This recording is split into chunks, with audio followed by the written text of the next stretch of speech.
What's wrong with Julius Randle? Why do people think he's a fraud? The Knicks have had a magical season led by Julius Randle, who wasn't expected to be the savior of New York basketball. He won the most improved player, deservedly so. In the regular season, he averaged 24 points a game, 10 rebounds, and 6 assists. Shot very efficiently, improved his shooting average. His splits were at 45% from the field, 41 from 3, and 81 from the line, on about 18 shots a game, 5 threes, and he was getting to the line 6 times a game. His biggest improvement was at the three-point line. His three-point percentage jumped up about 15% as he led the Knicks to the 4th seed in the East in a playoff matchup against the Atlanta Hawks. Hey, you listen to this. If you're not already subscribed, subscribe. If you ain't already liked the video, like the video. If you haven't already shared, share this video. I really appreciate it. Leave a like, comment, subscribe, share. Do whatever you need to do to get this video out here. I'm really trying to do this. I really need your support and help, and I'm appreciative of the ones that have helped me so far and continue to help me and push me and propel me forward. Thank you. Going into the playoff matchup against the Hawks, it was assumed that Julius would have a big series leading the charge for the Knicks in a hard-fought 6 or 7 game series with 2 evenly matched teams. The reasoning behind this is because he's had a magical season, as well as in 3 games against the Hawks in the regular season, he completely had his way. He averaged 37 points, 12 rebounds, and 7 assists a game, shooting 60% from the field, 50% from 3, and when he got to the line at 11 times a game, he shot 81%. There were a high volume of touches for Randle as well. You know what I'm saying? He averaged 20 shots a game, 8 threes, and 11 free throws. And going into the series, it was an expectation that these two teams were evenly matched because they were 4 and 5 seed, clash of styles, defensive team against a high-power offensive team, and it was really even. Even myself, I thought the Knicks were going to get a win in this series in probably 6 or 7, but after the 4th game of the series, it's safe to say that the series is over with. The series is over with at this point. It's 3-1 Atlanta. The Knicks have looked terrible and anemic on offense. They haven't been able to guard Trae Young or be able to handle what he's doing on the court, but this is not who this is about. This is about Julius Randle. I'm going to tell you about what happened. They got blown out in back-to-back games in Atlanta after playing 2 close games at home at the Garden. They're coming back to the Garden tonight for a game against the Knicks in a possible elimination game. I expect them to come out hard and get a fight, but I don't expect them to win. The reason behind this is because in the 4 games in this series, Randle's only averaging 16 points. Still hitting his rebound average at 11, but his assists dropped down to 4 games, shooting an abysmal 27% from the field and 33% from 3. What's the cause of this, you may ask? Is he a fraud? In my book, I say no. Here's the reasons why. The Hawks are a very good defensive matchup for somebody like Julius Randle. The reason behind that is because they have guys that are like-sized that can also move their feet with him.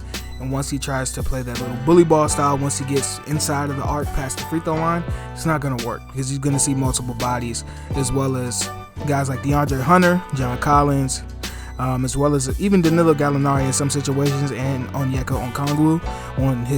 He takes a lot of tough jump shots, man. I'm telling you, I went back through a lot of his games earlier on, and especially even against the Hawks, he shot a lot of jump shots. Just for like a reference or anything like that, I don't have the exact numbers in front of me right now. I did the math earlier. He shot for the season. He shot about like 720 720 layups, like shots inside within like 3 or 5 feet of the basket, and he shot like 698 2-pointers or 3-pointers, like jump shots. That's a lot. He doesn't get to the rim. He hasn't been able to get to the rim just because of the like-size defenders that are able to move their feet, as well as the bodies that he's seeing once he gets past a certain point. Another reason why is it just flows into the next one, right? He's not getting to the free throw line. He's only shooting 6 free throws a game. On average, he's shooting about 11 to 12, right? The reason why I say free throws are always important for a guy of his caliber that's expected to score, the free shots at the rim with no contests Especially if they're early in the game, it's no pressure, and it helps you get into the flow of your game, especially for a guy like that takes a lot of a lot of tough twos and a lot of contested shots, because it'll get your flow going and you'll be able to get going and you'll feel a lot better. So 2, he's not getting to the line. 3, number 3, the Hawks have done an excellent job in game planning and schemed the holy hell out of the Knicks on the defensive end. When the Knicks are on offense, their weaknesses are just exposed. The Hawks have, everybody knew the book on the Knicks, to be honest with you. The Knicks are not they don't have a lot of shooters. They don't have a lot of guys that can get buckets outside of Julius Randle and RJ Barrett and Derrick Rose. And those 3 guys aren't like shot creators and create a lot of space for easy looks or anything like that. They're guys that really thrive at getting to the rim, getting close shots, right? The Hawks are a big team as well as the Knicks. The Hawks have got like a rim protector, like a legitimate rim protector in Clint Capella. They also have, like I said earlier, for Julius Randle to have like-sized defenders. And they're forcing the other guys to be able to try to shoot them and keep them into the game. The Knicks have terrible spacing because they don't have enough shooting. And the Hawks, that's what the Hawks want you to do, because they know your best players have to get to the rim to be effective. That opens up playmaking, that opens up shooters, that opens up everything, and it helps you gain your confidence to play better defenses and lock in the defense. If you're getting buckets easily, then yes. But this is the playoffs. The playoffs are a whole different story. The intensity ratchets up. Teams are scheming on you. They're scheming you.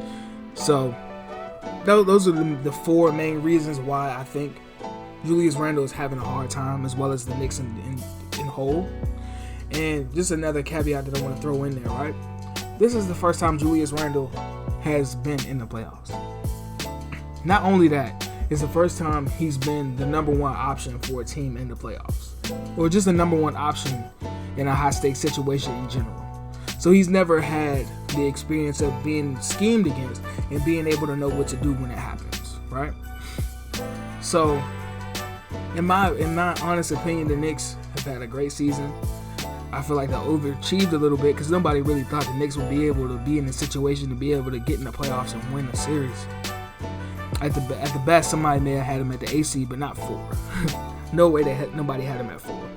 And at the end of this, I just want to give a salute to the Knicks, because there's no ill will against the Knicks. It's just that they ran up against a better team that had a game plan for them and are executing the game plan to a T. Big shout out to the Big 15 on that team. Tom Thibodeau, Julius Randle, RJ Barrett, Derrick Rose, Emmanuel Quickly, Obi Top, everybody on that team, man. Everybody on that team play hard.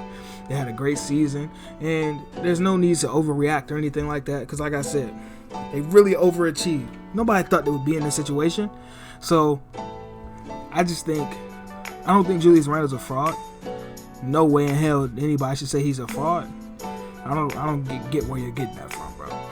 If you really tuned in and you really paying attention, you know that he's not a fraud.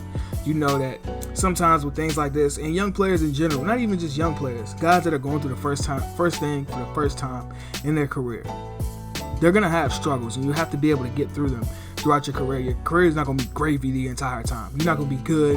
You're not gonna just get good and then you're LeBron. No. You got to go through them trials and tribulations just like everybody else. So, at the end of this, like I said, Julius Randle's not a fraud. Not a fraud. And I'm going to let Big Perk take me out. Shout out to Kendrick Perkins. You know what I'm saying? He said this on Twitter. He put a video out. I'm going to leave this at the end. You know what I'm saying? Big Perk, take it over, champ. Probably putting some deer meat and some rabbit on the pit. Do whatever you want to do. Eat potato salad or whatever. I want to address this Atlanta-New York series. First of all, New York, stand down. That's first thing first, okay? I got the Hawks winning, and they're going to win this series in good fashion.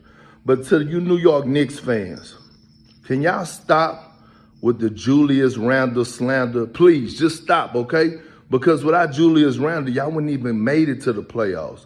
Okay, and then you have to realize, Trae Young, I get it. This is his first time in the playoffs.